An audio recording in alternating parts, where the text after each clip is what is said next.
Es probable que algo de lo que más nos angustia vinculado al tema COVID-19 y a padecer la enfermedad es que, vaya, esta tiene un comportamiento muy diferente en cada una de las personas, en cada uno de los individuos, y más aún si la persona, si el paciente llega a tener las llamadas comorbilidades o aquellas enfermedades que pueden hacer más riesgoso el padecimiento de COVID-19. Este día le aprecio mucho que nos conceda esta charla al doctor Eric Bringas. Él es médico especialista en neumología, es médico neumólogo, pero además es coordinador del servicio de neumología del Hospital General del Sur de la Secretaría de Salud y también colabora en el Hospital Puebla. Doctor Bringas, gracias por estar con nosotros, aprecio mucho que nos tome la comunicación.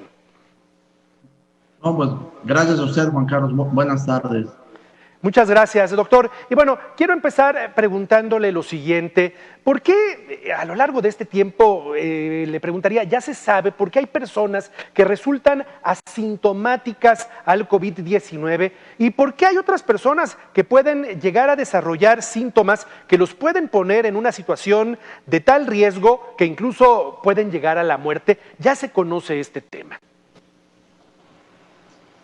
Sí, Juan Carlos, mire, obviamente tiene que ver esto con dos factores muy importantes y es una pregunta que también tiene una trascendencia fundamental porque desde que empezamos con el problema de la pandemia, pensábamos al principio la misma información que nos llegaba y la población, teníamos el concepto equivocado de que esto solo podría afectar gravemente a nuestros adultos mayores, a nuestras personas vulnerables como diabéticos, hipertensos, obesidad mórbida, ¿verdad? Enfermedades debilitantes del sistema inmunitario. Hoy sabemos que estos son factores que sí te ponen en un riesgo de gravedad. Lo que sabemos también es que la carga viral y cierta disposición genética a tener una respuesta inmunológica que te inflame exageradamente por el virus es un factor que agrava esto, ¿no? Es decir, que puede haber también un factor genético que nos predisponga a ser asintomáticos o a poder llegar a desarrollar la enfermedad, doctor, si lo entiendo de esa manera. Es correcto, sí, incluso en una de las revistas más serias del mundo, la cual se llama Nature, donde hay publicaciones muy serias al respecto de investigaciones científicas, hablan, por ejemplo, mire que hasta un 3.5% de la población estudiada en más de 2.000 casos en Europa pueden desarrollar una grave reacción inflamatoria mediado por el sistema inmunológico que está dado hacia los linfocitos T, que tienen que ver, recuerde, con una inmunidad que nosotros tenemos, que cuando nacemos hay una inmunidad innata y hay otra inmunidad que vamos adquiriendo conforme pasan los años, cuando nos vacunamos, cuando nos enfrentamos a infecciones comunes de garganta, de estómago, de cuestiones del medio ambiente, de cientos o miles de virus que hay obviamente en el ambiente natural, nos hacen ser más predisponentes o más resistentes o desarrollar una enfermedad simplemente asintomática por baja carga viral y por una protección genética, o ser todo lo contrario. Doctor, tocó hace un momento un concepto que es importante para tratar de entender al COVID-19 y lo que genera en nuestro organismo: efecto inflamatorio. ¿Qué tiene que ver este efecto inflamatorio que produce el COVID-19 con el hecho de afectar, y también lo mencionaba usted claramente, a una persona diabética, a una persona hipertensa, a una persona con obesidad o con obesidad mórbida? ¿Por qué las personas que tienen estas enfermedades pueden ser más propensas de desarrollar con mayor gravedad la enfermedad? Lo que para nosotros es muy claro que obviamente nuestros pacientes descontrolados, diabéticos, los hipertensos pueden tener cierto grado de daño al corazón, pueden tener también cierto grado ya de arterias tapadas, obstruidas, que cuando tú entras en algún estrés algún daño, como les llaman en Estados Unidos, como un insulto a la lesión o al daño que te provoca, por ejemplo, la entrada del virus a tu cuerpo. Entonces es más fácil que te infartes, es más fácil que hagas hemorragias, es más fácil que hagas falla renal, es más fácil que hagas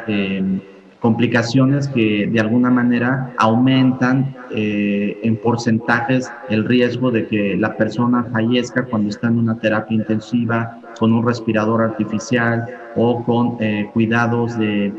intensivos en personas que obviamente el sistema inmunológico también no es del todo fuerte para resistir una infección. A ver si entiendo bien. Es decir, que una persona que padece diabetes y simultáneamente está sufriendo COVID-19, a lo mejor eleva su nivel de azúcar en la sangre, o una persona que es hipertensa, a lo mejor en esa condición le puede llegar a pegar más a su corazón el estar enfermo de COVID-19. Sí, sí, Juan Carlos, es perfectamente correcto. Incluso hoy sabemos que el virus, al principio cuando los veíamos algunos pacientes, no entendíamos hasta a veces su estado neurológico, pero hoy entendemos cuando estaban desorientados, un poco agresivos, poco cooperadores, empezamos a ver y haciendo estudios de resonancias, de tomografías, que el virus no solo daña los pulmones, que también inflama las meninges, las membranas que cubren al cerebro, inflama el mismo encéfalo, que es la parte obviamente del tejido cerebral, e inflama el corazón, lo llamamos miocarditis, e inflama la bolsa que cubre al corazón, lo llamamos pericarditis, y esto obviamente repercute en más daño a más órganos. Entre más órganos tengas dañados, tus porcentajes de mortalidad también se ven afectados de una manera negativa. Más daños, más órganos, más mortalidad. Es decir, que, por ejemplo, por eso es que el paciente que padece COVID muchas veces refiere dolores intensos y muy, muy intensos de cabeza porque hay una inflamación a nivel cerebral. Es correcto, sí, sí, puede haber datos de meningismo, como le explicaba, las membranas que cubren al cerebro, encefalitis, digo que eso está muy ya documentado en el seguimiento, en los estudios que les hacemos a todos nuestros pacientes cuando en algún momento su deterioro neurológico, respiratorio, cardiovascular, renal, todo esto en un conjunto, cuando se junta, digamos, la tormenta perfecta de estas inflamaciones, mediadores que llegan a precisamente a dañar todos estos órganos vitales, desencadenan en un estado de choque que hace que estas personas mueran más rápido y de una manera más agresiva. Es algo que le iba a preguntar justamente, es decir, el COVID-19 puede llegar a generar más daños en nuestro organismo, es decir, no nada más a nivel pulmonar, más daños que algún otro virus que entra a nuestro organismo, doctor. Sí, Juan Carlos, es totalmente correcto también. Incluso esto es una segunda etapa que se nos va a venir encima a todos los mexicanos cuando estos pacientes que tenemos de COVID en un estado más grave o menor o moderado, ¿cómo los vamos a rehabilitar? ¿Cómo los vamos a reinsertar a su vida laboral? ¿Cómo vamos a hacer que sea más llevadera sus secuelas, que en algunos casos severos sí puede llegar a ser permanente, porque terminan con neuropatías que son dolores musculares, incapacitantes, dolores de cabeza? Mucha gente ya ve que a 6 meses no ha podido recuperar el sentido del olfato, del gusto, y no se diga ya los que estuvieron bajo un ventilador con todas estas lesiones que puede dejar el virus. Entonces es algo que también tendríamos ya a nivel incluso nacional que estar pensando cómo vamos a atender estas necesidades de la población que, bendito Dios, haya sobrevivido a un COVID grave, pero que puede quedar con estas secuelas y que necesita ayuda para volver a reinsertarse en una vida productiva. ¡Qué barbaridad! Nos hemos enfocado en temas vinculados a diabetes, a hipertensión. ¿Hay alguna otra enfermedad crónico-degenerativa que también pueda llegar a potencializar el efecto del COVID-19 en nuestro organismo, doctor? Pues en el tema respiratorio, que es un poquito donde tenemos como más expertise y la experiencia, que incluso era una cuestión que a mí me llegó a dar, desde el principio a mí me causó hasta un poquito de, de gracia el que muchos pensaran que el fumar de alguna manera protegía contra el COVID, cuando hoy sabemos que es todo lo contrario. Un fumador que desarrolla enfisema pulmonar, fibrosis, bronquitis crónica, asma bronquial, tiene un riesgo 2.5 hasta 3 veces más de complicaciones severas, incluso la muerte de alguien que obviamente es deportista, que no fuma, que no tiene una inflamación perpetuada por dañarse con cigarro, por dañarse con nicotina, el vapeo el cigarro electrónico de gente joven que cree que no puede enfermarse gravemente y que hoy cada vez vemos edades más jóvenes en nuestras terapias intensivas sufriendo de esto, que claro que tienen mayor oportunidad de vivir por ser más jóvenes, pero la cara de la moneda, el claroscuro, el dolor negativo de esto es que esta gente va a quedar secuelada en los casos graves, que va a requerir mantener oxígeno, mantener rehabilitación y tener una calidad de vida más pobre y lamentable. Finalmente, doctor, tocó hace un momento la palabra jóvenes.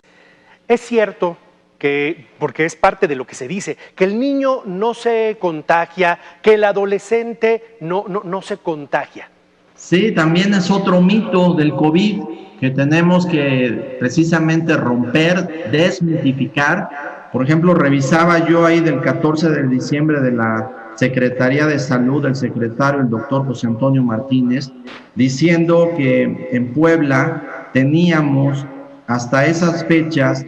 de 6 a 10 años de edad registrados en nuestra ciudad de Puebla, 202 niños de 6 a 10 años infectados por COVID, de 11 a 15 años 427 niños